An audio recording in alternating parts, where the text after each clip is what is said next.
Welcome, everybody, to Gainesville, Florida. Well, tonight it's the final tune-up for the Florida Gators before they start SEC Conference play a little bit more than a week from now. It's Incarnate Word, and the Cardinals come in to take on the Florida Gators.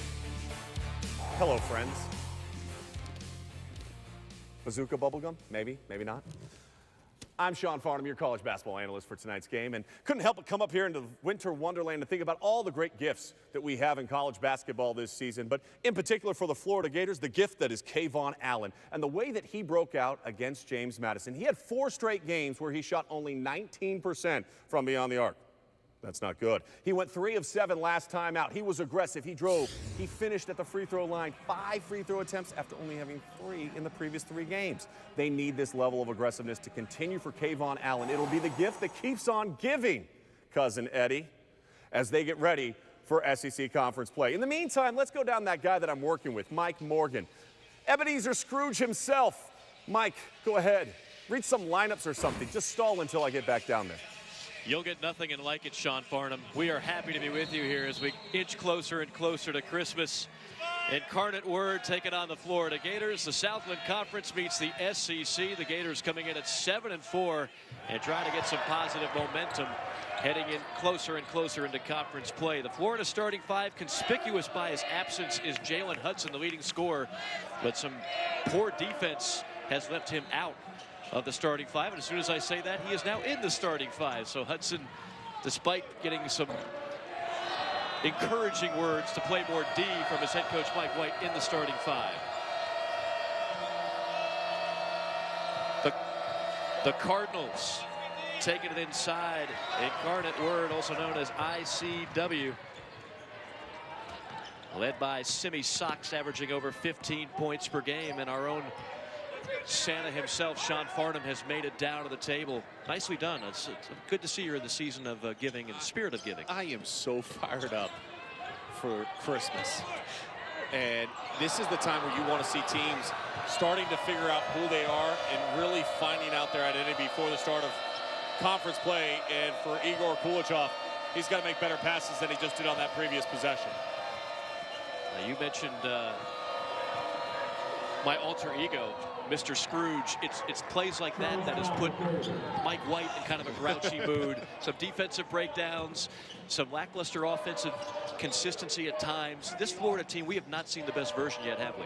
Well, we thought that we had in Portland, right? And they really were just executing so well at the offensive end, but some of that is fool's gold. When you play and you shoot the ball as well as they had up in the Pacific Northwest, you're going to have games where you don't shoot as well. How else can you manufacture a win? And what they've got to realize is last year, so much of their success was based on their defense creating and manufacturing offense.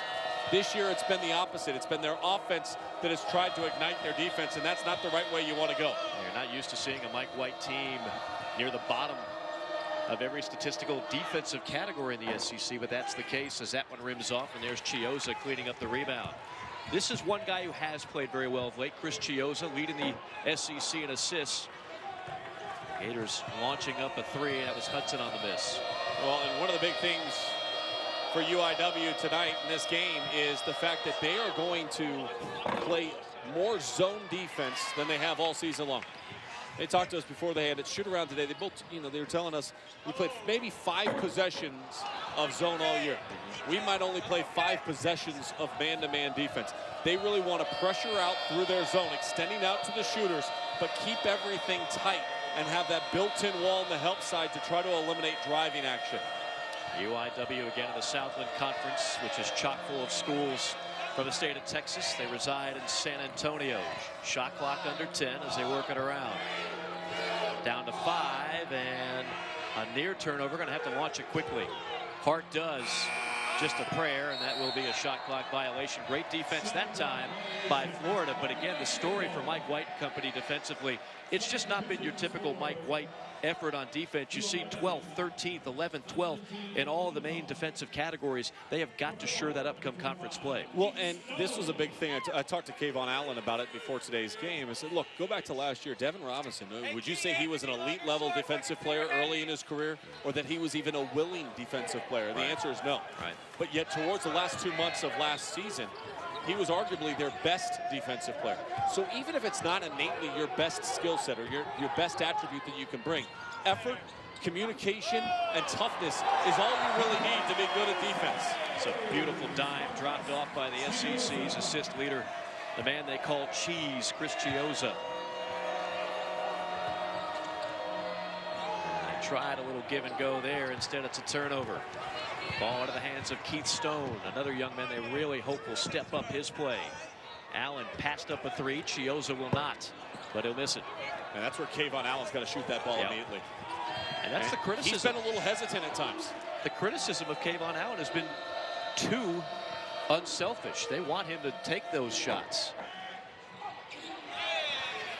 Hayes tears it away into the hands of Jalen Hudson. Hudson, not bashful, and not a good shot. And see, that's one he's got to learn to turn down. You can get a contested three-point shot anytime you want. Gators now 0 for 4 from downtown. They come in shooting 39% as a team. It's 4th best in the league. Out of a double team around the horn. Shot clock under 10. Strong take inside. Good job walling up defensively, but it will be Cardinals basketball. Well, we know that they might be struggling from beyond the arc, but one player that hasn't struggled is Chris Chioza. His vision. He's delivering presents right before the holidays. You gotta love it.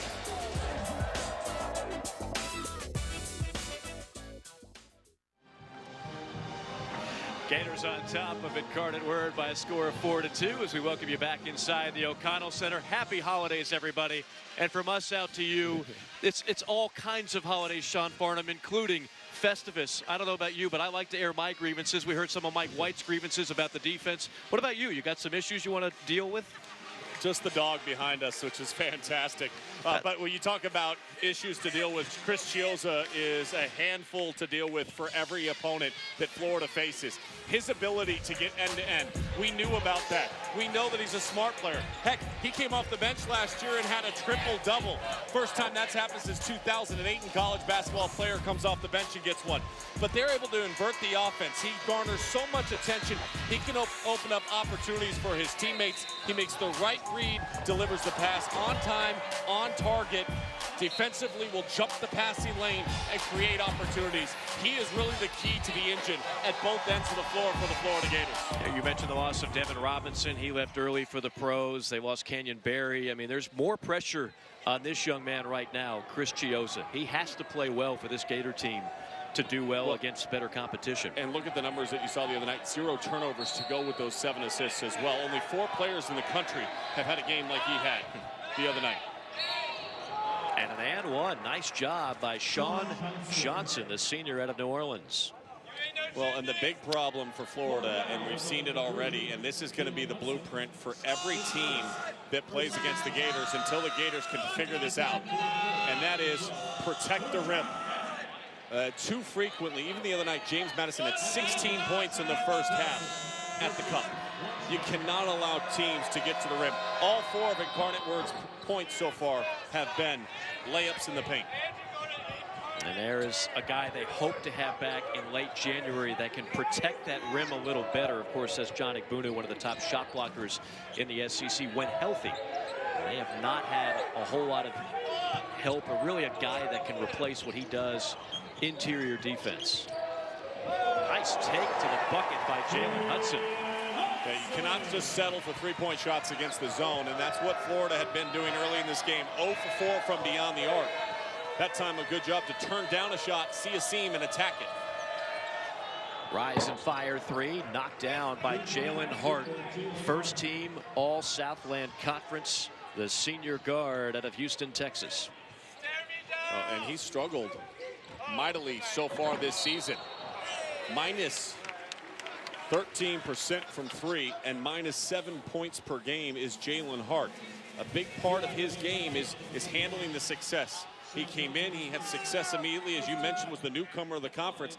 Now he's a little bit further up on the scouting report this season.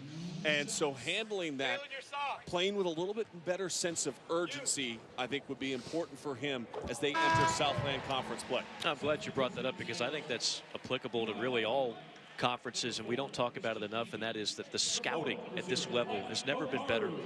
And when a guy does have a great introduction year, a great freshman year, maybe in a great sophomore year, when defenses adjust, we will see players from time to time have a significant drop-off. Yeah, the slippage is real.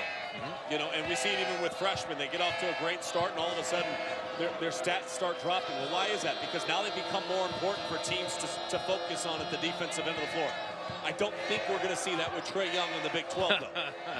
I don't see a sophomore slump in his game. That's even if he's not going to have a sophomore. I'm just saying a freshman slippage. He's not even going to have freshman slippage. Oh, Allen on a three.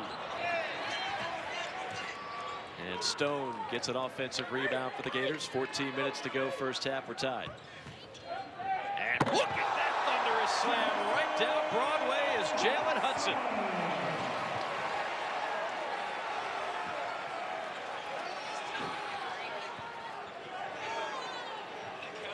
Maybe that'll get his confidence going. Hudson is a guy who shot the ball really well from three, but he's been, I wouldn't say the doghouse, but certainly his minutes diminished a bit. Did not start the last game because his defense has been put into question. Kayvon Allen with some good defense there, and then a foul preventing a fast break slam. Well, confidence has never been an issue at the offensive end of the floor, though. This player, he loves to score. He's aggressive. He loves to attack. And Hudson able to get above the rim and deliver the goods. That ball bounced all the way to half court, by the way. Just in case you're wondering. That's how hard he threw the ball down. It bounced all the way back to half court.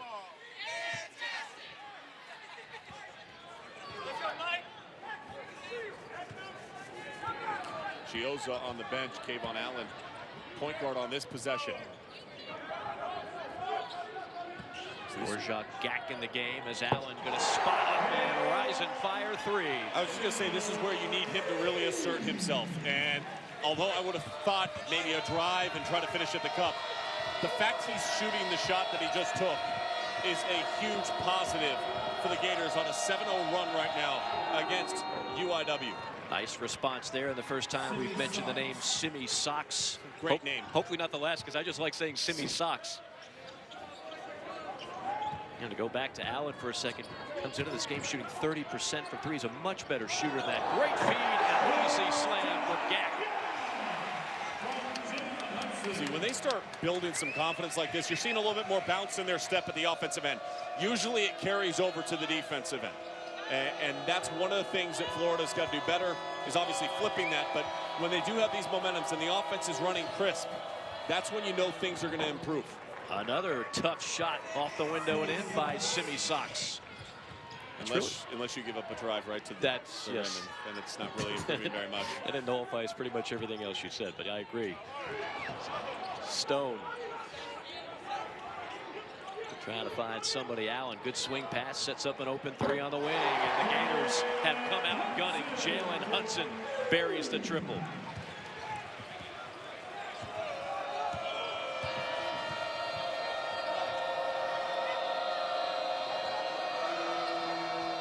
Hudson with 7 early points, and the Gators out to a 6-point lead. That's just a strong, tough take by Sean Johnson. Kayvon Allen's got to make it a little difficult. I mean, it cannot be a rip through one dribble.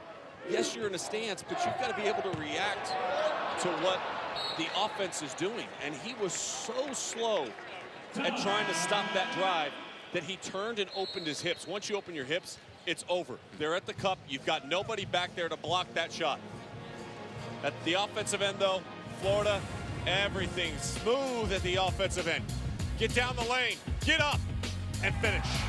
Gators out in front.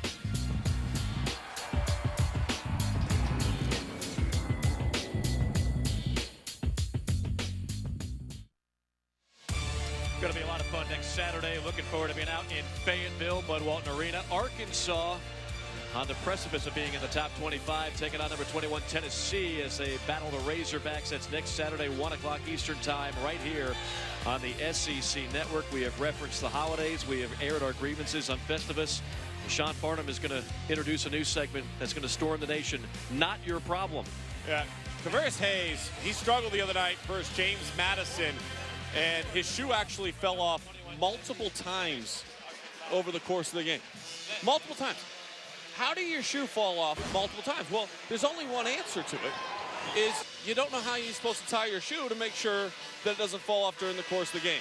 So I had to fix that. So the other night, you had a little trouble tying your shoe, right? Yeah. Okay, so let's do a lesson. Okay, grab your shoelaces. Okay, pull them tight. Okay, you're gonna cross them over, go underneath the bridge. All right, now pull tight, as tight as you can. All right, now make a bunny ear. Bunny ears? Yep, now we go around the bunny ear and then through the rabbit hole. Now you got 2 bunny ears, now pull tight. All right? Yeah. You should be okay. And hopefully it won't fall off tonight, all right? Yeah. All right. You got that? Yeah. All right, thanks so much. I'm glad I could help you out. Thanks, man. That's just Sean Farnham making a difference in every community, including here in Gainesville for the Gators. Nicely done. I took notes on that myself because I constantly get a flat tire. Look, if it's good enough for John Wooden to do it, it's good enough for Mr. Hayes to learn how to tie a shoe, because then when your shoe's on, you can catch the ball and finish like that through contact and earn a trip to the free throw line. If he loses a shoe here, he does not make this play. No, can't have a flat tire. Nice job. Good ball movement, able to space and run down the floor.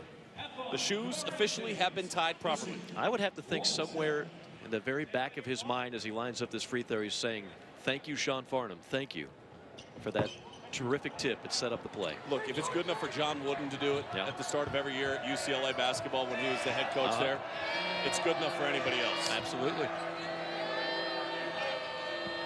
How about how to tie a tie? Is that in the second half? Oh, I could do that too. Maybe that's next week. Lori, our producer, let's put that one, file it away. We're going to be tying ties for a coach that can't do it in the near future. Shot clock at 6, fade and fire, no. Weak side rebound to Akaru into the game, the freshman from Raleigh. Running shot too strong by Ballard. DeAndre Ballard, an ESPN 100 freshman out of Atlanta. Had a nice take to the goal, but not exactly great defense. Least resistance possible is usually not a good phrase to be used when you're describing someone's defense. Yep. And so far tonight for Florida, it has been way too easy for the Cardinals to get to the cup. That was the coach's son, Sam Burmeister, on the drive and layup. Hayes wheeling and dealing. And not even 2 tied shoes could help him on that shot.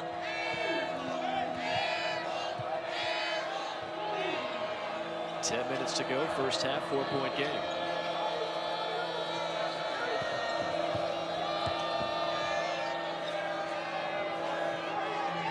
Hart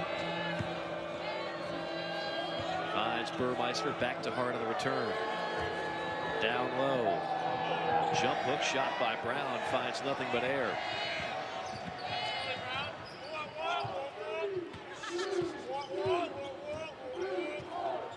Couple of freshmen on the floor for the Gators here. We'll see how that flows here with a different 5 on the floor, including no Chioza. Hudson too strong on a 3. Hayes offensive rebound. 3 on the way, another miss. And Stone another rebound.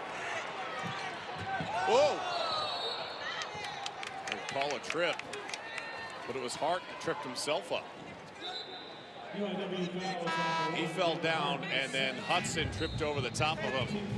Hudson came right after him. Hart was already down, and that's where the trip occurred. Second foul on Jalen Hart. Hey, Jalen Hart! Now, Sean, you remember this time of year as a former player playing in the Pac-12 at UCLA. We're so close to conference play, and we know, I mean, everybody's looking forward to that, including these players. How much are they chomping at the bit? How hard sometimes is it to stay focused on some of these lesser matchups, if you will? I don't think it should be difficult at all, because you're trying to build momentum to get ready for conference play, and you're trying to solidify also as a player, as a competitor. You're trying to carve out minutes, right? I mean, like, this is your last opportunity to show coach, like, hey, have faith in me. If I'm a bench player at Florida right now, you know what I'm doing? I don't care if I score the ball. I want to play the best defense. Because guess what? If you become a lockdown defensive player for the Florida Gators and you're sitting on the bench, your minutes are going to increase as you get into conference play. Your time on the court, your opportunities to have success offensively will increase. You got to pay attention in practice. It's not just about the guys that are struggling in the starting lineup, that are struggling to defend, but come off the bench and be a game changer. And Mike White is definitely one coach that will not be afraid to punish a guy for not giving great effort on defense. Straightaway three on the way and rattled in by Charles Brown III. Transfer from Murray State University. Averaged 12.2 points per game and 5.6 rebounds per game at the community college level after he went to Murray State before he arrived. Allen on a blow by Runner. Another offensive rebound. Florida imposing its will on the offensive glass. Sets up another three, and that time DeAndre Ballard, the freshman, buries the triple. Best time to shoot a three is after the offensive rebound. Everybody has collapsed underneath there. It's going to be a long run out. Multiply that with a good ball reversal with no dribbles, and boy, the quality shot you're going to find is high. Chiozza on another steal, one of the top steals men in the Southeastern Conference, and when he goes full throttle, it's hard to catch up to him. I hope wherever you are that you're sitting back and you're relaxing, maybe on a Tempur-Pedic mattress. Oh, it's so smooth here in Florida.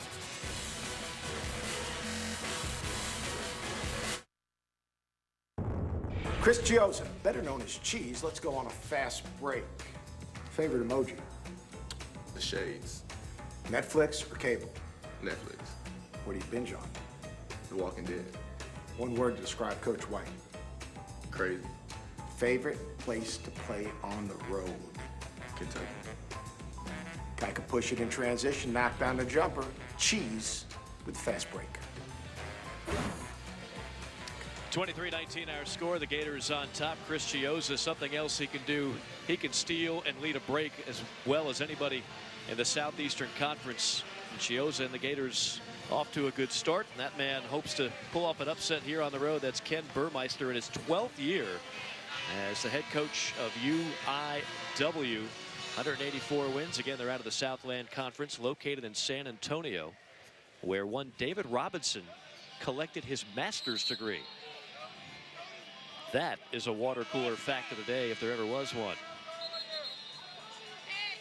There you see, located in San Antonio. You mentioned there in the Southland Conference. But look at the Southland Conference. How about Stephen F. Austin? They went in, they won at LSU. A narrow loss at Missouri. Impressed Coach Martin so much that he actually came in Kyle Keller's locker room to address the team and tell him just how hard they played and how difficult they played. And then you throw on top of that a team like the University of Central Arkansas, who didn't have a lot of high expectations coming into the year, took UCLA to overtime inside Pauley Pavilion and then beat a Cal Bears team by 27. They were up about 35 at one point in time in the course of the game before they settled on that 27-point victory. And that's without Scottie Pippen, right? He graduated. Yes. Scottie Pippen not available. Just confirming. He is available for The Jump, which you can watch daily on ESPN with Rachel Nichols. Beautiful cross promotion. Thank you very much. 6-point cushion for Florida. Still trying to fine-tune that defense. Nice job by Hayes there, bellying up and then picking up the rebound. Kulichev in the game now for Florida. 3 ball from the corner. That's a brick short. And the rebound of the Cardinals off and running.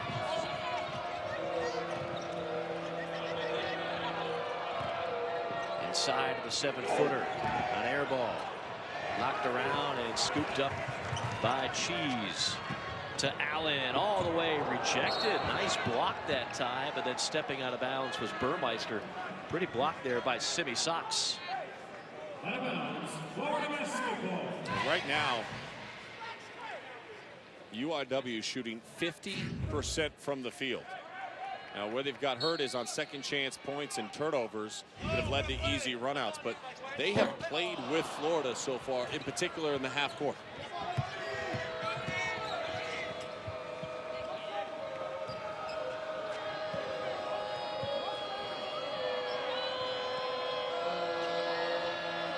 Baseline jumper is true, and you can see why they're excited about number 3, Simi Sox, averaging 15 and a half a night. Born in Zimbabwe, last 2 seasons, he has been so consistent at the offensive end of the floor. Runner left short, and out of bounds to the Cardinals. This New Year's Eve, we've got a great quadruple header in women's college basketball here on the SEC Network. It all starts with Tennessee, Kentucky, and then the Aggies battling Dawn Staley and the Gamecocks. Vanderbilt, LSU, number 3 on the docket. And the capper will be Mississippi State taking on the Georgia Bulldogs. Steal by the Gators, and here comes Chiozza exploding into front court and drawing the foul. Yeah, he is just, you have virtually no chance. When he's got a head of steam and he is running directly at you, he gets you on your heels so quickly, even if you're a big, and he's smart enough to also know you cannot block a shot when the knee is in the chest. Magic Johnson came into the locker room back in 1997 when I was at UCLA, before we were playing Iowa State. And Kelvin Cato was their big shot blocker. He said, look, doesn't matter how big he is, if you put a knee in his chest and you go right after him, he's going to be going the opposite direction. And that's exactly what happened on that play. Chris Chiozza, don't worry about your size. Just keep playing. Keep it being an explosive presence out on the floor. He's only 6 feet, $175, but there's very few point guards with that type of end-to-end speed. 6-point game, and there's a foul on Chiozza. Yeah, he had his hand on the hip, and you cannot allow that. 147 career steals for Chiozza, the senior out of Memphis. You gotta call fouls, keeping it up. I had to do that too. Just 1 turnover and 2 personal fouls on Florida the entire first half. Open 3 from the wing, too strong. Hayes, top floor for the rebound. Allen with a runner. Oh, and wave the bucket off. Hayes shouldn't have touched it. I think that ball was going to go down. And if I'm Allen, I'm telling you, just took 2 points away from me. That was great touch by Kayvon Allen. Watch the ball come off the rim. Tell me what you think. If you think this thing's coming back, I think it's coming back 100%. It's got the English on it. Let's talk about Kayvon a little bit, because here's a guy that a season ago, you go back to the NCAA tournament, 35 points against Wisconsin. First team all-conference, preseason first team all-conference heading this year, was on the Jerry West Award watch list. All these accolades coming in. All of a sudden you have a couple of transfers show up and they get off to a great start. What he needs to realize is them having those kind of games opens up the floor that much more for Kayvon Allen. Right. Don't go back into your shell and be reserved. I know he's a mild-mannered young man. He doesn't talk a whole heck of a lot on the court or off. But this is his team. Chiozza and him. This is the guys that went to the Elite Eight last year. The guys that understand what it takes to be successful in the SEC. They've been through these wars before. And he's a guy with over 1,000 career points. And there's no criticism of Kayvon Allen, the kid. There is criticism sometimes of Kayvon Allen not being assertive enough. And like you said, because he is such a focal point, you can't have Kayvon Allen blending in the crowd. No, he has needs to be stand out at all times. And that's why I talked about it at the Open tonight. You know, and it's fun. We're sitting by a Christmas tree talking about a present. He is a gift to the Florida Gators because of how talented he is. The second he starts realizing and going, you know what, there might be a game I get 8 points. And Igor has 30. And Jalen has 15. Then there might be a game, by the way, that he's going to have 30 points. And Igor's going to struggle. And to be honest, against James Madison, he finished with 17, but Igor struggled, and the team played well, except those nights. But consistency and aggressiveness and leadership, I think, are the most important aspects of the game for Kayvon Allen, because if he provides some sense of leadership and gets more comfortable with talking and communicating, he'll become a better defensive player just by doing that. It's funny sometimes when you hear a coach talk about a team, one of the things a coach hates the most is quiet. You don't want to see your 5 guys on the floor not communicating. They never coached me. That's a foul on Hayes. How many times, Farnham? Okay, that's enough, Farnham. Yes. Calm down. Somehow I can see that. But, Coach, listen, look, we did it this way. Sean, just relax. Pipe down, Sean. You should have been my parents. Christmas morning. Do you know what it's like? I mean, I'm an excitable guy. I'm like Mike White. I'm excitable. I didn't notice that. All right. Christmas morning for me growing up, unbelievable. It is by far my favorite holiday. I'm still act like a 5-year-old kid on Christmas Day. I think we all have a little bit of that. I don't ever want to lose that.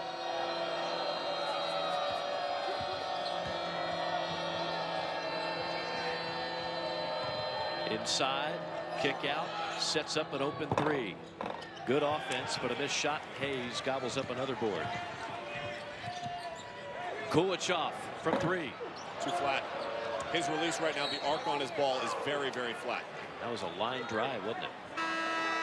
Well, how annoying that was. My dad was a cop, right? So he worked midnight sometimes on Christmas. My mom said, okay, if you wake up in the middle of the night, you know, just start singing a Christmas carol so that I know you're awake. I was like, okay. I start singing, thinking that it's like 6 o'clock in the morning. It was 3 o'clock in the morning. Poor Vicky Farnham.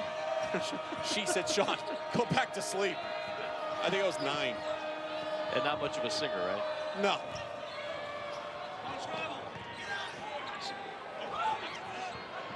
Pinball action. Oh, look at that. Finally scooped up by Chiozza. Just quicker. And come on. Chiozza with an alley-oop. Where did that come from? The 6-foot kid gets up. He throws it down. I have never Please seen that. foul something here. Stop the clock. I want to see it again. In Chris Chiozza's 4 years as a Gator, I don't think we've ever seen it. Well, he had one in the PK80 where he actually fell. He missed the dunk and fell and ended up getting hurt. But that is officially his first career dunk. And a pretty good degree of difficulty as well. Somebody foul. Somebody foul. Turn the ball over. Throw it out of bounds. Kulichov. No, that's not good. It's not good. I don't want to see that. You don't want to see the 6-foot runner? No. This is fun.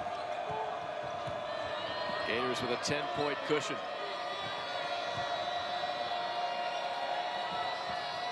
Three on the way, knocked down. It's that man, Charles Brown. Brown with 8 points to lead the way for the Cardinals. He's been struggling a little bit the last 2 games. It was the first 2 games where he hadn't shot 50% or better. Hayes. You know, with no Egbudu, with no Stokes, they're going to need a lot of that until those guys come back. Well, all he has to realize is try to get a couple offensive rebounds, put it back, set good screens, roll to the rim, and defensively play with great activity and communicate on the back line. And if he can protect the rim a little bit, he really becomes an important part. Hayes on a block, but a foul on the floor with 2:21. You know what that means?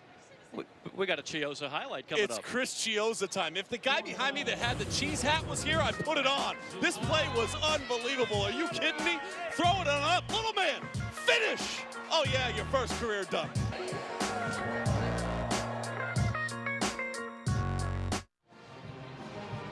Gators out to a 9-point lead late first half. Again next Saturday at 1 p.m. Eastern time. We'll take you to Bud Walton Arena in Fayetteville, where number 21 Tennessee will take on the Arkansas Razorbacks. That's 1 Eastern on the SEC Network. Sean Farnham, Mike Morgan. Sean, I'll be out there, and I know this is a game that you're looking forward to as well, just from a fan standpoint. You got 2 really good teams against one another. Those are 2 NCAA tournament teams. Those are 2 teams that should be in the top 25. It's an absolute joke that Arkansas is not in the top 25 right now. We can talk about Trae Young and Oklahoma until the cows come home, and all deservedly so. They're at 17 in the country. They've lost 1 game all year long, and they lost it to Mike Anderson's team. They're getting no respect nationally. They deserve to be there. They're going to get there. I think they will be ranked this upcoming week. But this is a game between 2 teams that are going to be in the thick of it all season long inside the SEC because of one common theme between the 2 of them. They both play extremely hard. They don't take possessions off. They play different styles, but they do play incredibly aggressive at both ends of the floor. Well, it's a week from Saturday, December 30th, and I'll tell you what, to your point on both those coaches, Rick Barnes, you can go back to Clemson, you can go back to Providence. I don't know if there's a coach in the country over so many years that gets the most out of his talent, and what he's done at Tennessee, that was a reclamation project what he inherited, and now he's got them in the top 25, a tremendous job. And you know, Feast Week was great for them. They go down to the Bahamas, they beat Purdue, North Carolina State. They had a great opportunity to pick up a lot of quality wins. Came up short against Villanova. But I really think that when you look at Tennessee, what stands out, Admiral Schofield, obviously a big part of that. Grant Williams is a big part of that. Love Grant Williams. But they have depth this year, and that's going to pay off for them when they get further and further along into the season. Tennessee, a top 25 team. Remember, they were predicted 13th in the SEC preseason, 13 out of 14. Gators now on a 15-6 run. Florida led by only 1 point. At the 8-minute 14-second mark, that was a 20-19 score. Since then, they've kind of opened it up. Mike Morgan, Sean Farnham here in Gainesville. Happy holidays to everybody out there. I'm wearing a tacky sweater, and Kulichov is missing a 3. And Sean Farnham is giving out presents. Just out of generosity. Yes. Come on now. You know what? A little bit of kindness. People need to remember what the holidays are all about. It's really not about the presents, right? It's about just treating people with respect. It is. And treating people with kindness. And right now, may need a little bit more of that. I'm with you. I'd like that 365 days out of the year. I'll take it for a week right now. You know what they take in Florida? Somebody able to stop dribble penetration. Great recognition. UIW all season long, one of their best strengths has been spacing the floor and then driving, and we've seen a lot of that here in the first half. And Keaton Harvey at the free throw line, season high 17 points against Texas Lutheran. In the last 2 games, though, just 2 for 11 from the field. And so getting to the rim, a smart play for him. His dad actually, Carl, ran track at Prairie View A&M.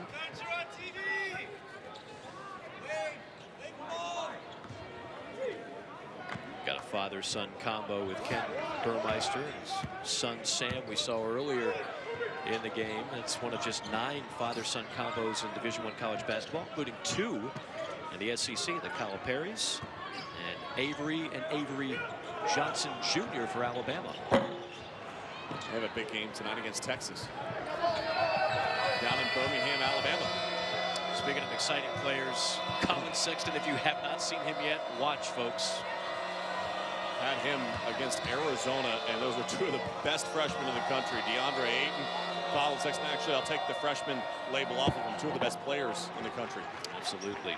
Good take there for the Cardinals, who now made it a 4-point game. Little run here toward the end of the half, and then a steal and a foul on Graham. They're the father-son duos we were alluding to. Of course, Avery and Avery over there at Alabama, John and Brad at Kentucky, and you got a couple of younger Terry Porters. You got Franklin and Malcolm Porter over there at Portland. Yep, and Reggie Jr. actually coached Reggie Theus Jr. in the AAU circuit. Is that when he right? was coming on up. Originally went to South Carolina before transferring to join his dad at Cal State Northridge. How about that? The old man was talk about a guy who wasn't bashful about shooting. He could talk to Kayvon Allen and just say, do what I did, man. You're open, shoot. Because Reggie Theus made a career doing that, did it well. I thought you were going to talk about his acting career. I didn't know he's got some acting. He was on a sitcom. Really? Hang Time? I do remember that. He was on that yes. for like 2 seasons. Wow. How about those pearls of wisdom that I just dropped? With 1:05 left to go in a 6-point game. That's just another present under the tree, courtesy of Sean Farnham. A minute left to go, first half, 6-point game.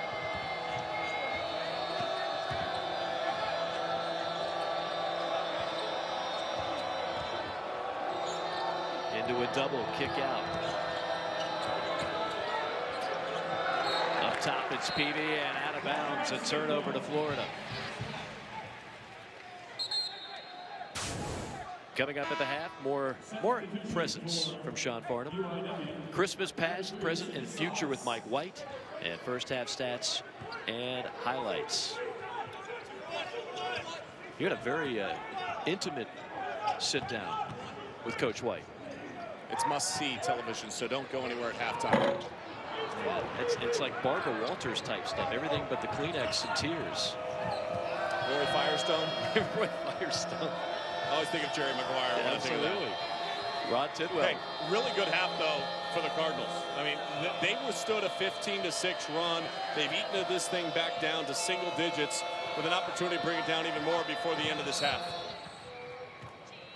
That's a foul up top. Good foul. On Chioza, but you got plenty to give. Yeah.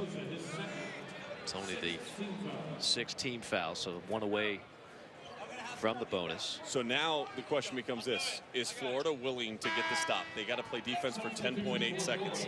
How aggressive will they be? Can they keep the ball handler in front of them and force them to shoot up over the top? Graham with 5. Kick out pass, almost stolen away. Johnson corrals it, gonna have to hoist one from deep and banks it home. Count the basket, what a shot by Sean Johnson.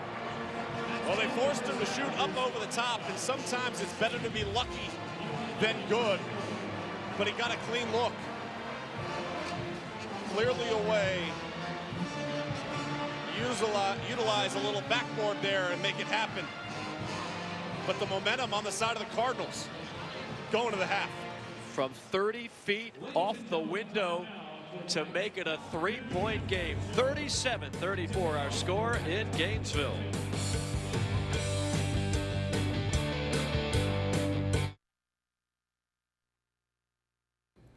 Welcome back here at the half. Obviously not actually live at the half because, as you can see, Mike White did not leave his team to come talk to me by the Yule log that's going behind us. But, Coach, we appreciate you taking some time out today. And figured with the Christmas spirit, we'll kind of embody the whole Scrooge mantra. Christmas past, Christmas present, and Christmas future. So let's start with Christmas past. When you grew up, what was the one gift that you really stands out of your childhood that you knew that you got, that you really wanted and actually got? It's funny that you asked the question because I was talking to my mom a couple days ago on the phone, and I reminded her that I'm still using the alarm clock. It's still on my nightstand, the one that her and Dad bought me in 2nd grade. So I was 6, 7 years old, because it was great because it was my first radio, right. And then now it's my alarm clock. It's a heck of a gift. That's awesome. Okay, that's 33 years. What about the gift that maybe you didn't get that you look back on and say, man, I really wish I would have gotten that? I got to go with the Red Ryder. They thought I'd shoot my eye out. You'll shoot your eye out. All right, let's go Christmas present. All right, as we look at the Christmas present, you're a head coach. You are working 18 hours a day at times to try to get this team right. Do you do your own Christmas shopping? Do you have someone that helps you out? How does it go about for you? Well, I buy for one person. My wife Kira buys for everybody else, and so we got hers through a little help in my office online. I imagine. I'm not sure, but I've got it. I know where it is hidden right now, and I'll give it to her in a couple days. All right, and as we look to Christmas future, when you look at this team that you have right now, what's the future look like for Florida Gators this season? What is the gift that you hope that they receive and that they understand as we start conference play in about a week? If our guys could receive one gift, it would be a higher level of toughness. I'm lying. I can't give one. 2 would be communication. 3 would be urgency. And 4 would be a renewed level of confidence that we were playing with offensively a month ago. All right, he is Mike White. There is your Christmas past, Christmas present, and Christmas future with the head coach of the Florida Gators. And when we return here at the half, we'll take a look at my gifts to the SEC, or at least the gifts that the SEC is giving the college basketball fans. We'll get that when we return.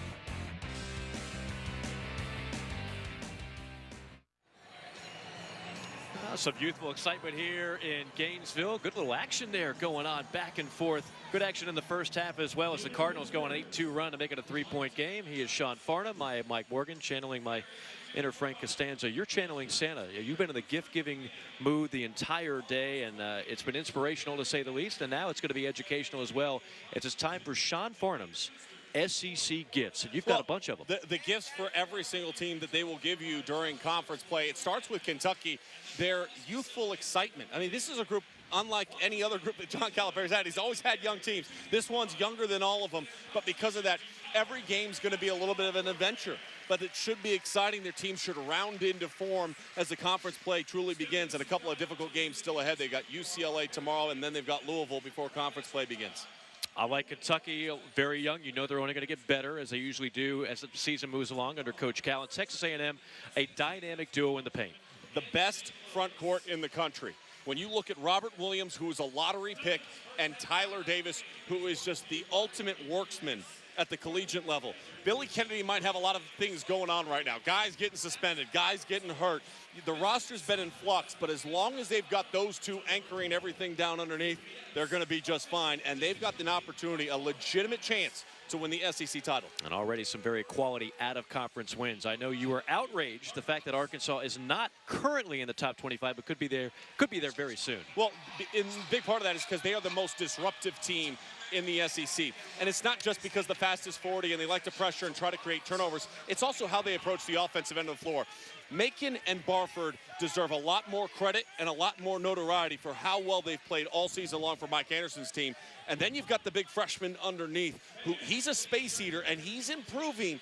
And I think the combination of all those guys together, Arkansas is going to be a top 25 team for the rest of the season.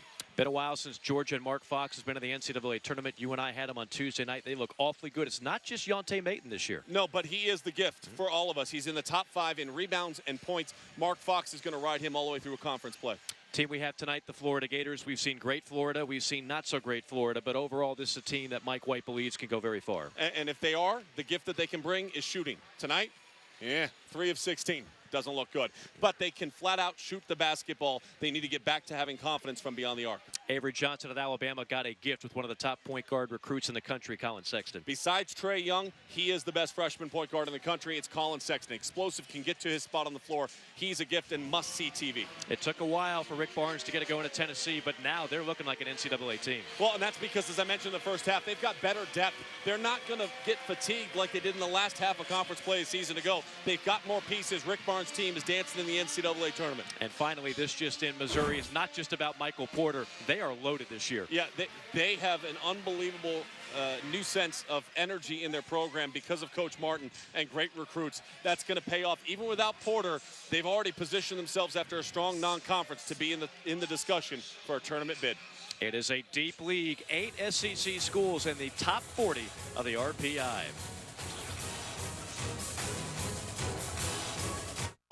Little too close for comfort for the Gators in half number 1. Just a 3-point lead over the Cardinals of Incarnate Word. Sean Farnham, we talked about some of the offensive troubles for Florida of late. Last four halves, they've shot under 40%. Evaluate what you saw in the first 20 minutes. Well, we saw some positives. The positives would be this: balanced scoring approach. You've got 3 guys with 7 or more points in the first half. The other aspect that I like about what they did, they were able to get on the offensive glass. They had 8 offensive rebounds, led to 9 second chance points. 16 of their 37 points came inside the arc. Where they've struggled, 3 of 16. That is just 18% from deep. That has to improve. They have to be aggressive, find more plays, like that one right there where Chris Chiosa got up and finished above the rim.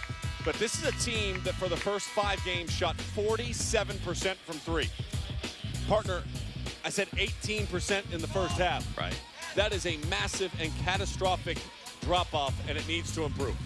And again, it's not just been the 3-point shooting, and overall, you keep shooting under 40%, combined with not necessarily lockdown defense. That is where Florida's problems have come from. And you see, there it is, 3 of 16 from downtown, 35% from the field. But just look at the number at the top of your screen in red.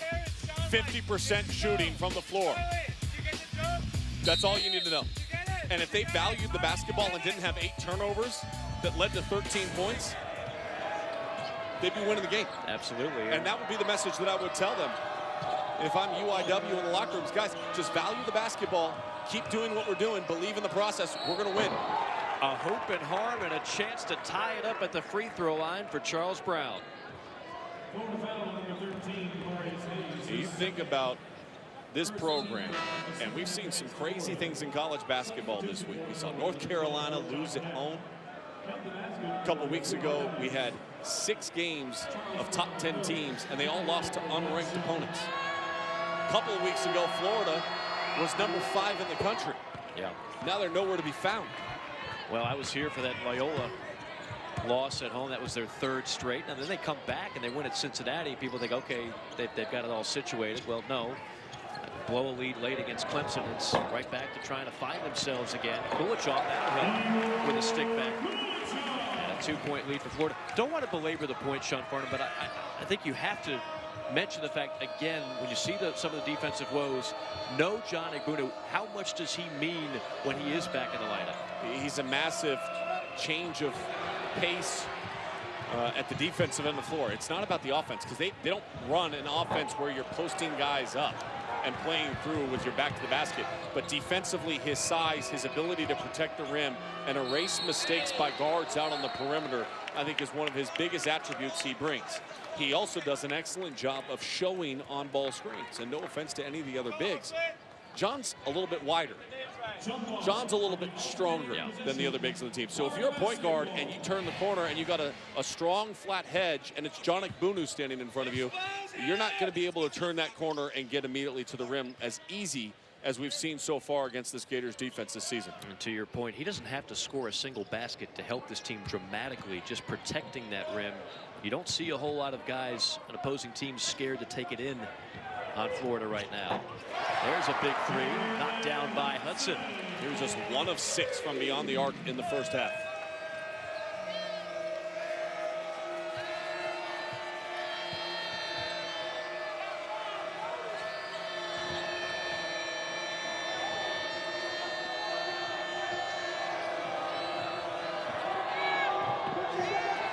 Good defensive stop there. Gack clears it for the Gators. Kulichov, spot and fire, and that time the shot was not flat. How quickly does the three-point shot change the game? 6 straight points on 2 straight possessions. And a timeout by the Cardinals because they need to talk about their transition defense. Finding the shooters on the outside for the Gators. They're hot at the start.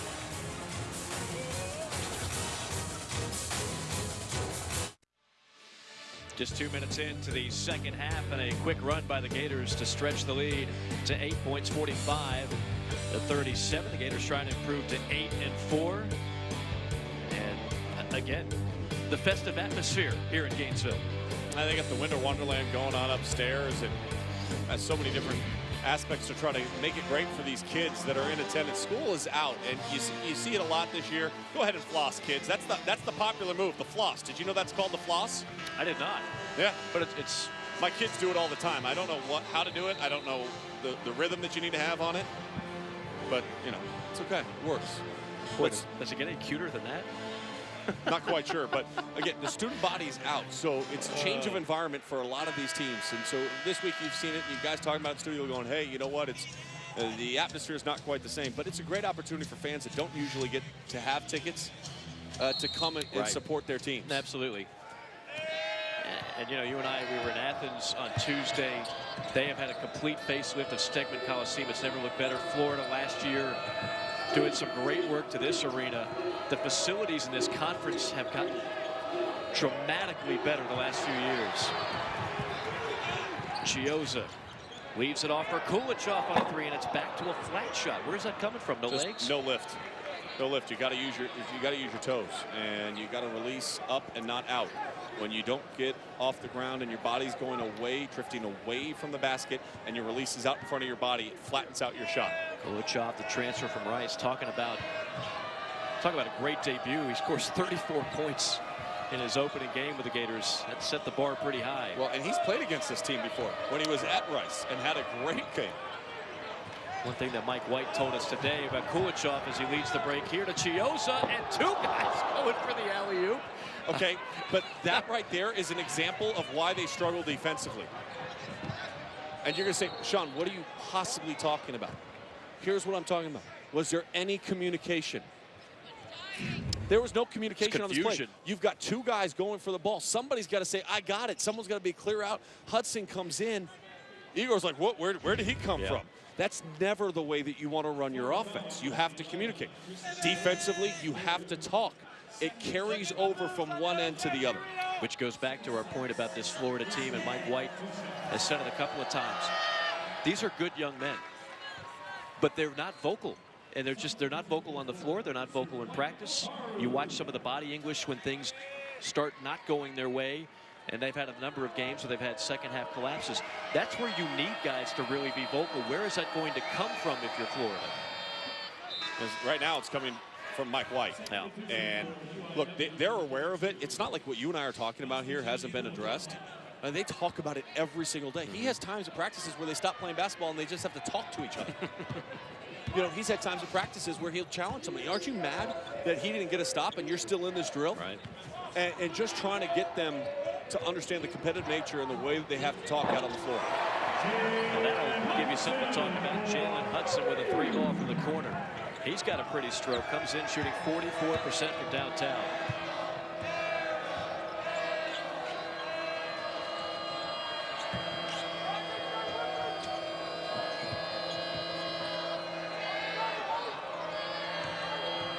Inside, the 7-footer tries to rifle a pass down low. Stolen away. Kulichov feeling it. Kulichov rims off. And an over-the-back foul on the Gators. It's going to be on Gak. Florida foul on number 12, Gorchak Gak. His first, third. Well, here's the thing that's a positive. So when you look at the field goal percentage and you're thinking about how great UIW is shooting the basketball, if you add in the number of turnovers that they have to the field goal percentage, their field goal percentage drops dramatically. And that is a good sign for Florida at the defensive end. 47% from the field for the Cardinals in this first half. Down low it comes, jump hook shot, rims off. Kulikov, who goes 7 feet, 235 pounds, not going to get a better look than that. And just eligible. This is his first time that he's played all season long.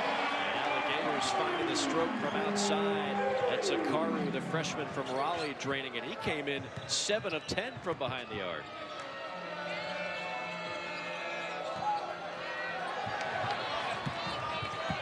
Allen, alley-oop. A second missed alley-oop for the Gators here in this half. 3 ball, got it. Nothing but net from the corner for Burmeister. He's got a good shot, good release. You'd expect that from a coach's son. Pretty play by Allen.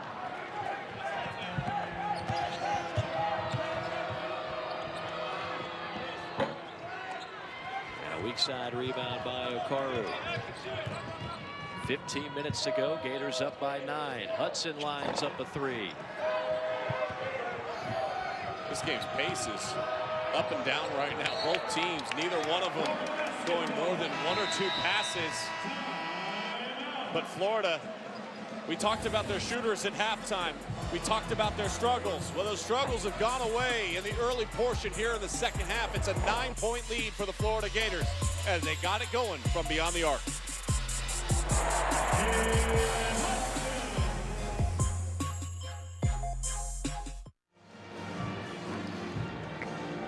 It never gets old. T-shirts fired into a crowd haphazardly, hoping that it'll find the waiting arms of a very appreciative person as we are in the holiday season. This year, New Year's Eve, we've got a great quadruple header of women's college basketball here on the SEC Network. Tennessee, Kentucky starts it off at another top 25 matchup. Texas A&M against Dawn Staley and the Gamecocks. Vanderbilt LSU follows that at 4, and then the nightcap, it'll be Mississippi State taking on the Georgia Bulldogs. Dawn Staley just had a street named after her in That's Philadelphia.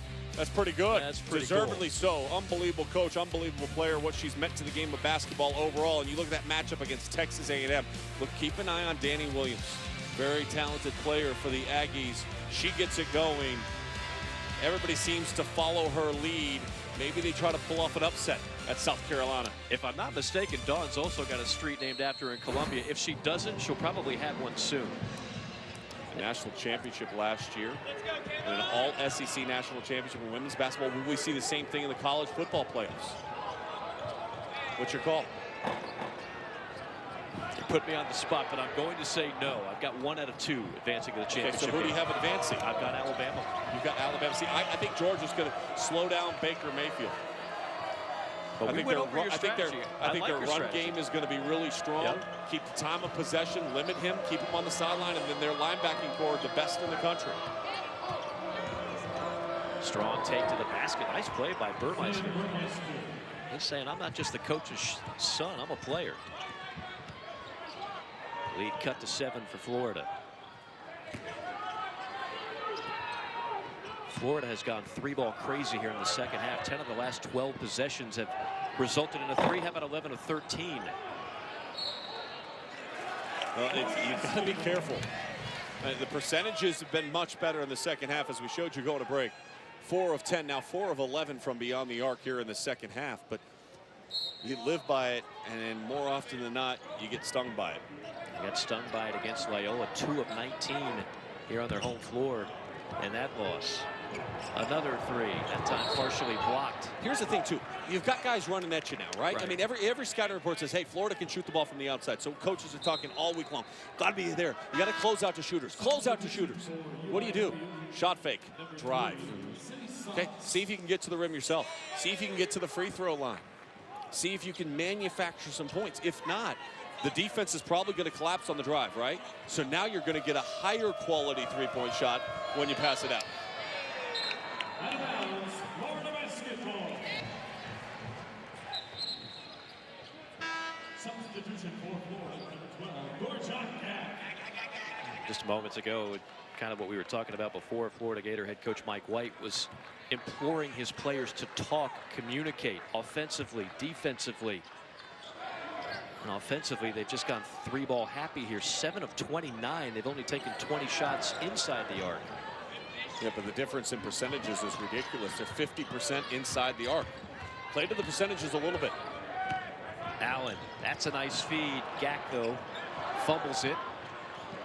And that'll go back to Florida. It's going to be a shot clock violation. Got to throw it up from 70 feet. Just a bit short. Just a bit short by about 30 feet. Strong take. Beautiful take right in on the shot blocker. And somehow Cody Graham gets it to go. All 5'10" of them. Cardinals just hanging around. And a foul on Burmeister. And you get the ball on the way back, and this one just a wee bit short. Now you see they did reset the shot clock, which I think was the right call. Here's the problem.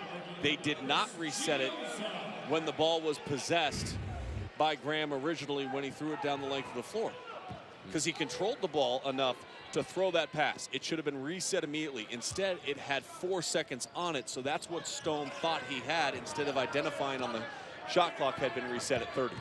Officiating crew tonight led by Anthony Jordan, one of the better ones out there.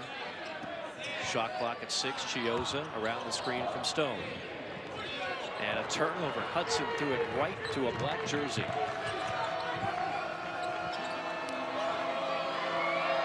That one doesn't make sense. And the shot clock is winding down. That's a moment where you can really force up one even if you have to. But Hudson's good enough to create some space. Even if he completed that pass, there wasn't enough time to shoot it. It was a head scratcher to say the least. Shot clock down to 5. 3. Johnson, one too many passes, and that'll be another shot clock violation. I'm telling you right now, if UIW just figured out these turnovers, they'd be winning this game right now. Florida's not playing great. They're just playing well enough to keep them at arm's distance.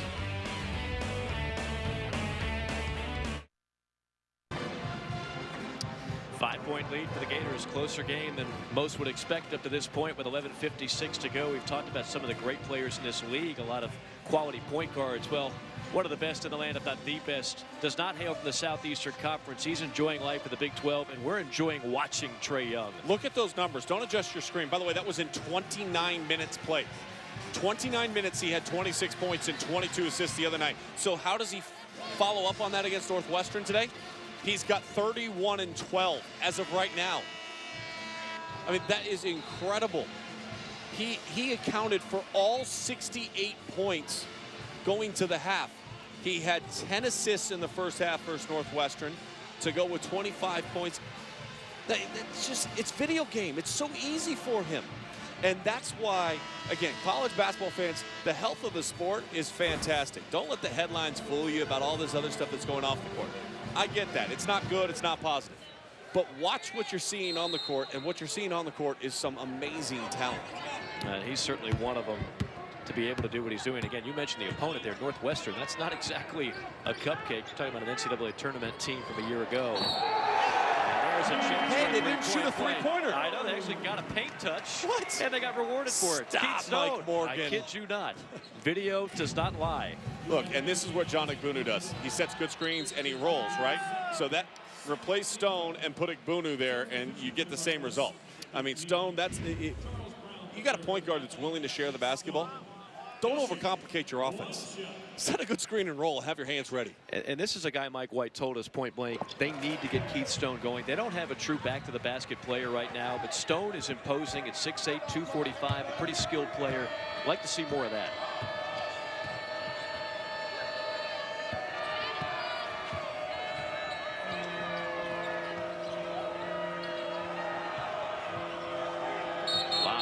down low, and offensive foul. Chiozza got cleared out.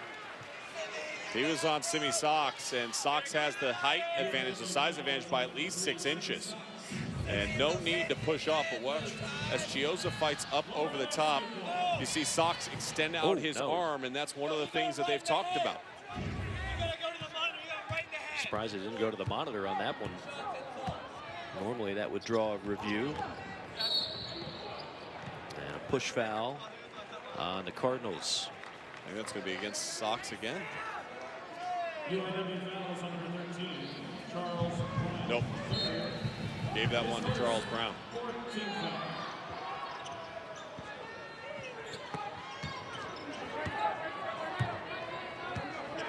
I love the defense that the Cardinals have played in this game. And playing the percentages, you're baiting them into three-point shots. They've shot a high volume with not a lot of success. Chiozza had to scoop up the pass and then throw up a prayer at the buzzer, and Chiozza knows a thing or two about beating the buzzer.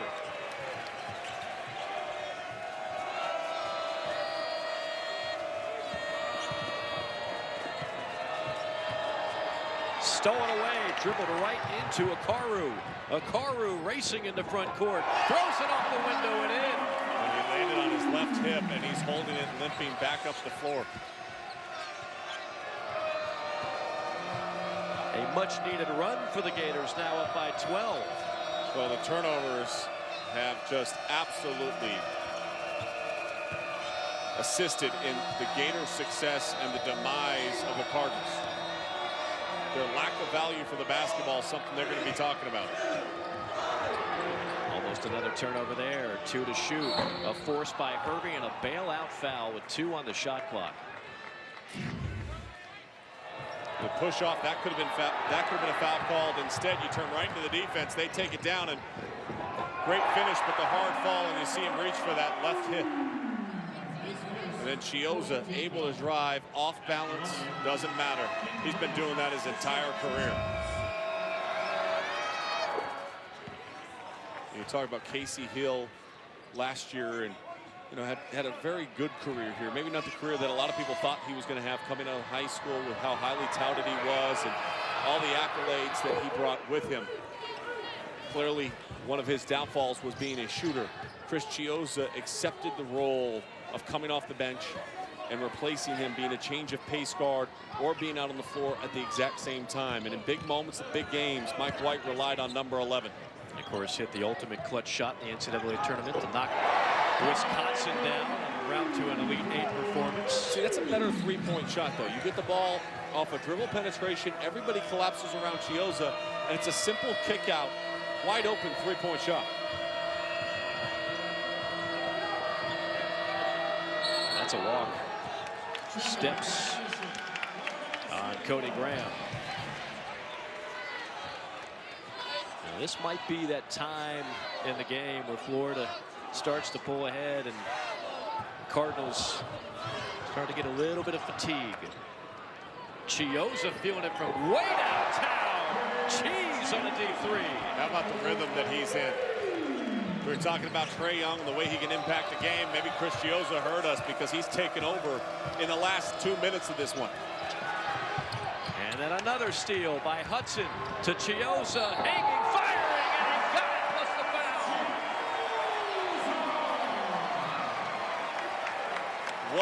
What a good couple of minutes by Chris Chiozza. He had the drive, the off-balance finish. He got in the middle of the paint, kicked out for a wide-open 3, then shot an NBA 3, and then out in transition, able to adjust, absorb the contact, protect the ball, and be able to finish through it. I got shooter! I got shooter! I got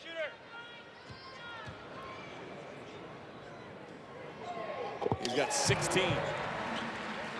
Another great performance by Chris Chiozza. Continues to climb the charts in Gator history.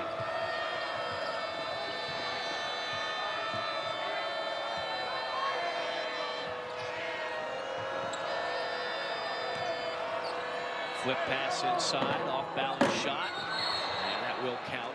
Basket interference on Florida. Let's put this into perspective, too. Last game out, Chris Chiozza had 7 assists and 0 turnovers. right? So far tonight, 4 assists, 0 turnovers, and he's shooting 4 of 5 from the field and has been at the free throw line 7 times. Now, he's given you everything you could ask for, but he needs some help. Kulichov comes flying in. Swing pass, Hudson, down low, Stone. Stone bullish in the paint and draws the foul. Good ball movement off of the offensive rebound by Florida. They've done that a couple of times in this game where quick ball reversal action. You see the defense a step slow and rotating over. Stone able to get to the free throw line. This is such an enigmatic team. I mean, you were out there in Portland. When you watch them, first of all, the win over Gonzaga in double overtime, one of the most entertaining games of the year. They were up by 17 against Duke, wound up losing the game, but still played exceptionally well in Portland. And then you see some of the losses that they've had. It's not just that they've lost some games. At times, they have looked so inept in certain areas, and that's where you're having a hard time getting a feel on Florida. Remember we were talking about Hart for the Cardinals and saying how he has to handle success? Sure. That's what this Florida team has had to do. They walked around campus and everybody telling them, man, we're going to go to the Final Four. You're the best team in the SEC. Everything is so great. You don't have to continue to work on anything because you've already arrived as a team. It's dangerous. It's dangerous in this day and age. Twitter, Instagram, Snapchat, whatever you're on. These guys listen to that all the time. And then what ends up happening is you don't make shots from the outside and you're not making it the same percentage, and your defense all of a sudden gets exposed more. See, it's easy to hide your defense when the opponent's taking the ball out of the rim every single time because your shooting percentage is off the charts. But when you start missing shots and those long threes lead to long rebounds, they're running down on you and they're scoring without your defense even being set up. Bucket snaps a 17-2 run for Florida. And so often you see it in college basketball where if a team is not shooting well, the defense suffers. And you could certainly say that's the case for Florida. And a walk on Kulichov, and he knew it. 7:27 to go. The Gators watch the lead swell to 18.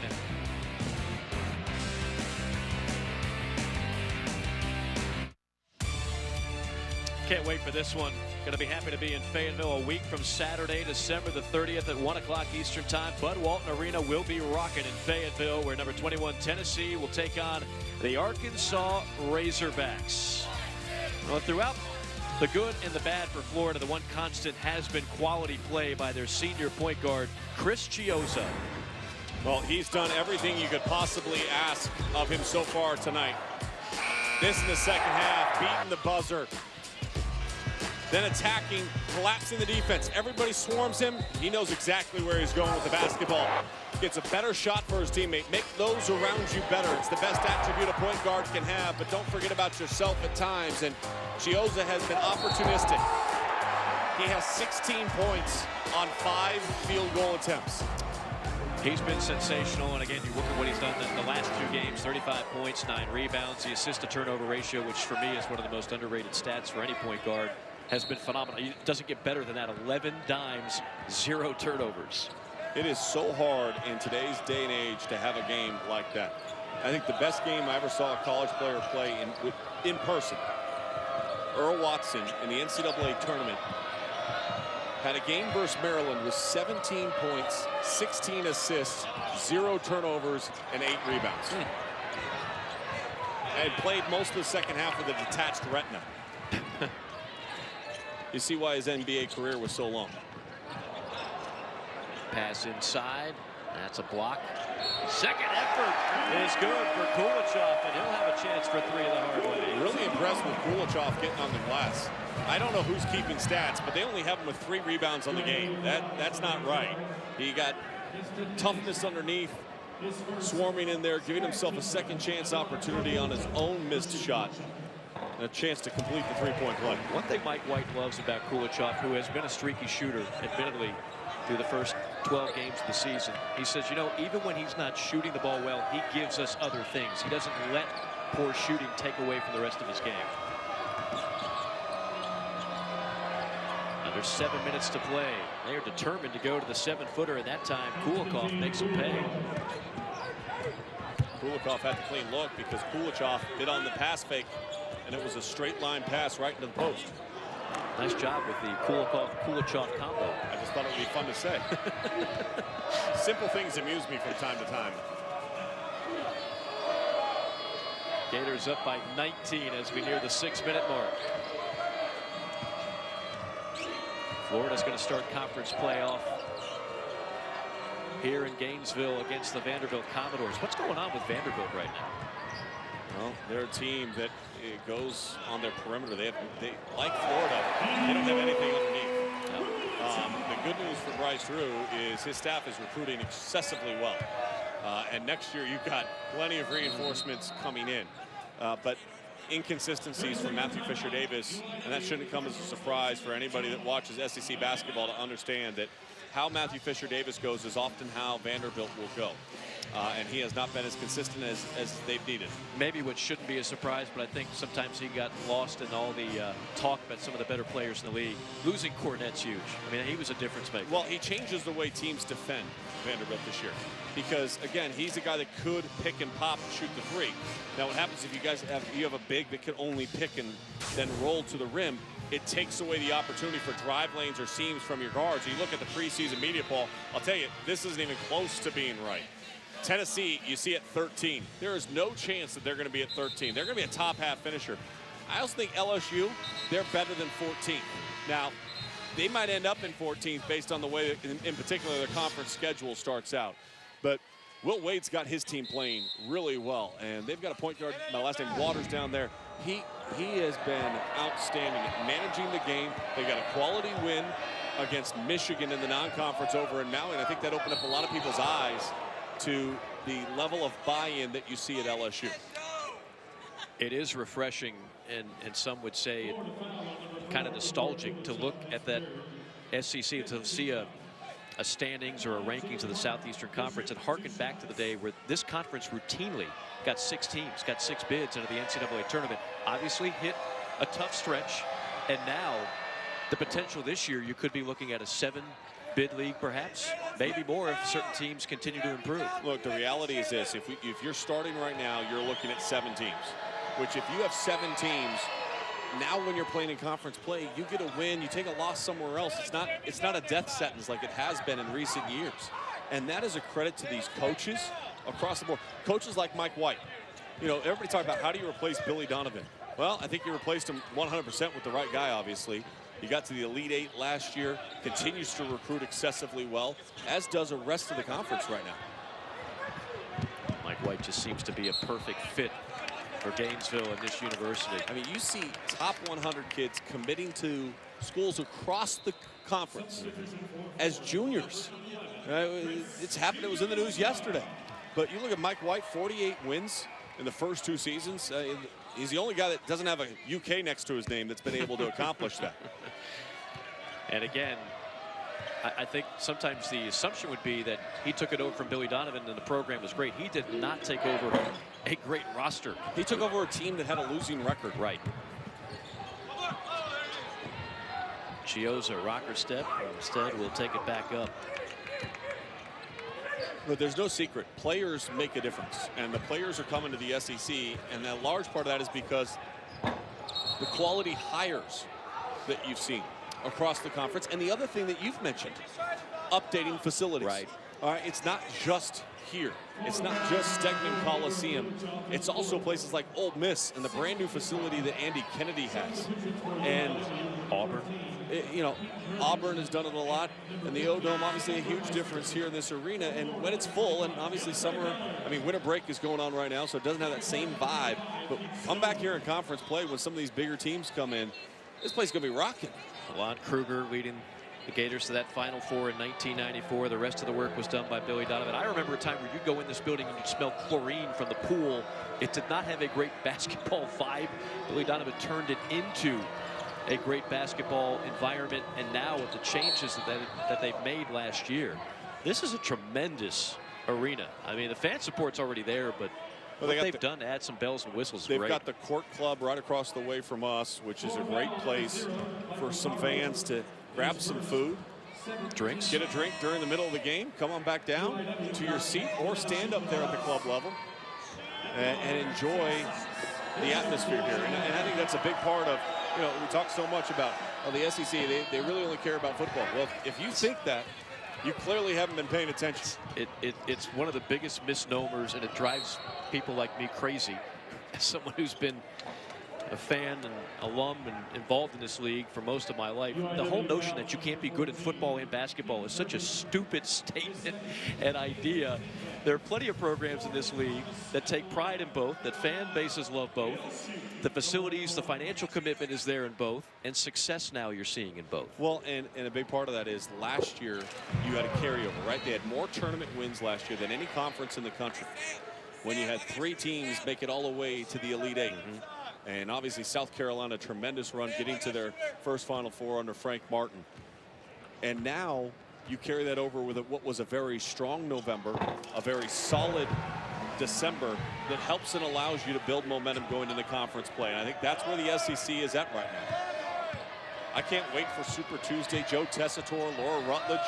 We'll have a great time. Some monster games on Super Tuesday coming up this year. Coming up on the 4-minute mark. Hart in the lane, throws it up there in a pretty finger roll. Nice shot by Jalen Hart.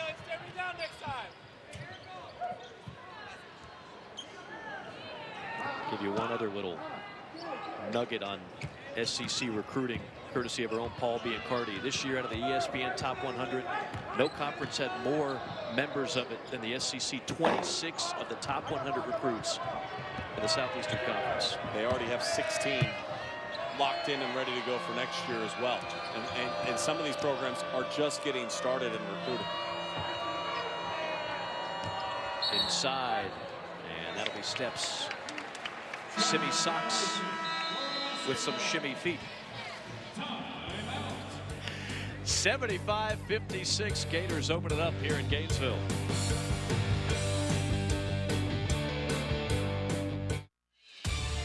This New Year's Eve, you know, you got football on New Year's Day. How about some basketball, women's basketball on New Year's Eve? A quadruple header. It all starts with Tennessee, Kentucky. It ends with Mississippi State, Georgia, and all 4 games also available on the ESPN app. He is Sean Farnham. I am Mike Morgan.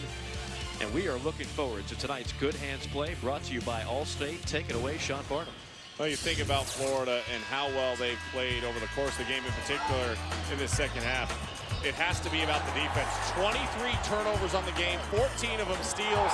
Good hands at one end leads to a sensational pass at the other end. And when you're 6 feet tall and you get your first career dunk, yeah, we're going to celebrate it. We're going to show it over and over and over again, and it should be on SportsCenter later tonight. He's played 4 years. He has 1 dunk, and you just saw it. Chris Chiozza. Not known for major hops. He does so many other things well, but I guarantee you he's going to keep the clip of that dunk for a lifetime. 4 more assists, no more turnovers. Just what you want from your senior point guard. Well, how about the defense in the second half? In the last 2 games against James Madison, they forced 13 turnovers that led to 16 points in the second half alone. You know what they've done already in this one? 15 turnovers, 20 points off of them. On the game, 33 points off of turnovers for the Florida Gators. And you talk about field goal percentage, right? What's the field goal percentage for Incarnate World? Well, right now the Cardinals are shooting at 49%. All right, 49%. Let's add in those 23 possessions where they turned the ball over, and they're shooting 31% on the game. And that's what Mike White will tell his team after this game is, look, yeah, we gave up too many opportunities, and it was still too easy for them to find points. But we turned them over so much that it negates so much of their offense, so much of the opportunities that they had, and conversely gave us tremendous opportunities at the other end. I think what's encouraging, too, is that although Florida did not shoot the ball particularly well tonight, they did get balance from their scoring. It wasn't all one guy. Chiozza, Kulichov, Hudson all in double figures. A couple more guys with 8. It's going to have to be more of a balanced attack for this Florida team.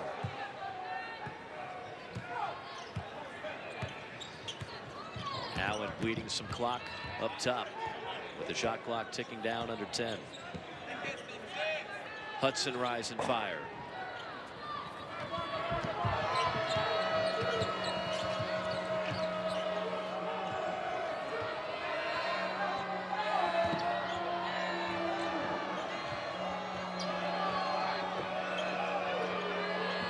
Hervey went alone for a three. And Gack pulls away the rebound. Florida team looking to go to 8-4. Stone walks, happy feet on the drive. Substitution for UIW, 23. Up next for Florida, again, the conference opener. They'll have a week off, enjoy the holidays, and then take on Vanderbilt at home. That'll be on ESPN2, and at Texas A&M and at Missouri. That is a brutal two-game swing on the road. And we'll find out a lot more about Florida in early January. I think we'll find out a lot more about Florida in late January when John Egbunu is scheduled to come back. They may take some losses in conference play early, and they might be making them up late in the season. There is John Egbunu. You know, the X factor too. Don't forget about Stokes. Whether or not he would play it all this season, if he did, it wouldn't be for many games. You see that start to the season. Game at Ole Miss, which is never an easy place to play.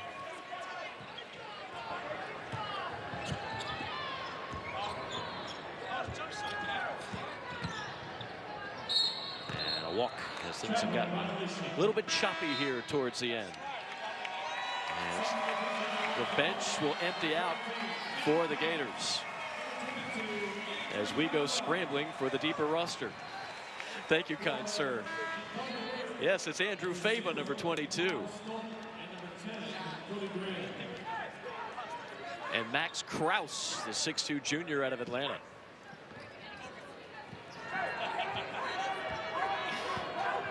And not to be missed would be Jordan Kite, number 23, in for the Cardinals. He's got the ball right now. Let me tell you an amazing story about Kite. So he had a classmate that was dealing with cancer when he was in middle school. He started running basketball camps to help offset some of the medical costs. Wow. Her name is Ashley. She actually attends Baylor University right now. Still time from time dealing with the battle still. But an amazing young man to start those camps and try to help offset the costs of families that are dealing with cancer. And very proud of what he's been able to accomplish. And he asked for her permission to do it before he started it. And he and another one of his teammates that he had. And they've done a great job giving back to their community. Tremendous story. We'd love to hear more of that in college athletics.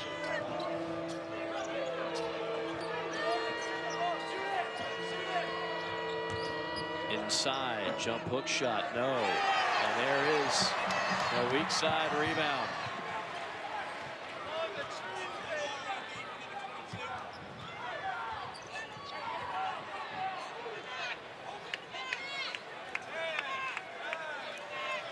Fans want to see one of the walk-ons get a shot off, but I don't think Florida's going to offer one.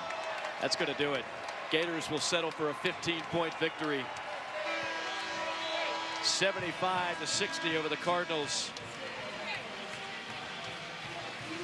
And the Gators now improving to 8-4 on the season. Another fine performance by the senior point guard, the man they call Cheese, Chris Chiozza. And we will talk to Chris Chiozza when we come back from Gainesville. 75-60, your final score.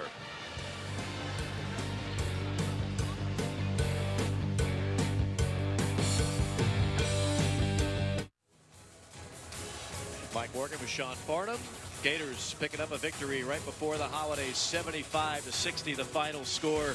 Chris Chiozza once again putting on a performance here in Gainesville, and he has been spectacular, Sean. Yeah, he is no elf on the shelf, I'll tell you that. He can get in the middle, be able to finish and execute the way that he wants. And then this is the play. He's going to be running this all night long. He's going to say, people say I never dunked.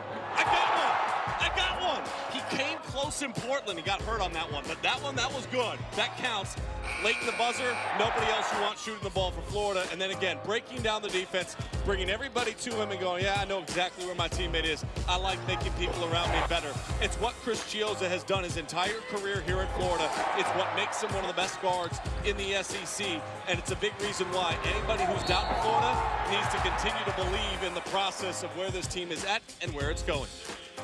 And Chris Chiozza kind enough to join us. Yeah, he's in the Christmas spirit as well. And while a lot of people are dishing out presents, you're dishing out assists. Now, I'm going to go over your numbers the last two games in case you were not aware. In the last 2 games, 35 points, 11 assists, 7 steals, and not a single turnover. Have you even surprised yourself the way you're playing thus far? Honestly, no. I expect myself to play like this every game, but I know some games, you're not going to play as well as you should. I really just been focusing on keeping my turnovers down, not trying to make the flashy plays, just making the right plays. We got so many people that can score and do so many things with the ball. I just try to get them the ball whenever they're open and let them make plays just like I do. Chris, last year, there's no secret. The success that you guys had as a team often came because of how much you were able to turn over your opponents.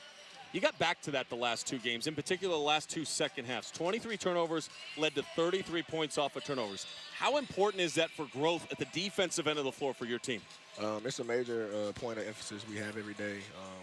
We're struggling offensively the last 5 or 6 games. So we really want to pride ourselves on the defensive end and getting stops. And the easiest way to do it, make the other team turn the ball over, and that gives us chances to get easy baskets and get our offense going. So that's really what we try to do. Chris, Coach Mike White has talked a lot about leadership and you guys being more vocal. How much of that goes on your shoulders as a senior? It's a lot on me, but we try to hold everybody accountable between me, Kavarius. Kayvon doesn't talk much, but we finally got him talking a little bit. Jalen, Keystone, everybody just has a voice on this team. We don't have one person that just leads everybody. It's a collective effort, and just like everything we do on the court, it's not about one person. It's being together and everybody doing their part. Well, one thing that has spoke volumes is your play the last few games. That is for sure. Congratulations on a great effort tonight and a victory. Thank you. Enjoy the holiday, man. Enjoy some time off. Finally.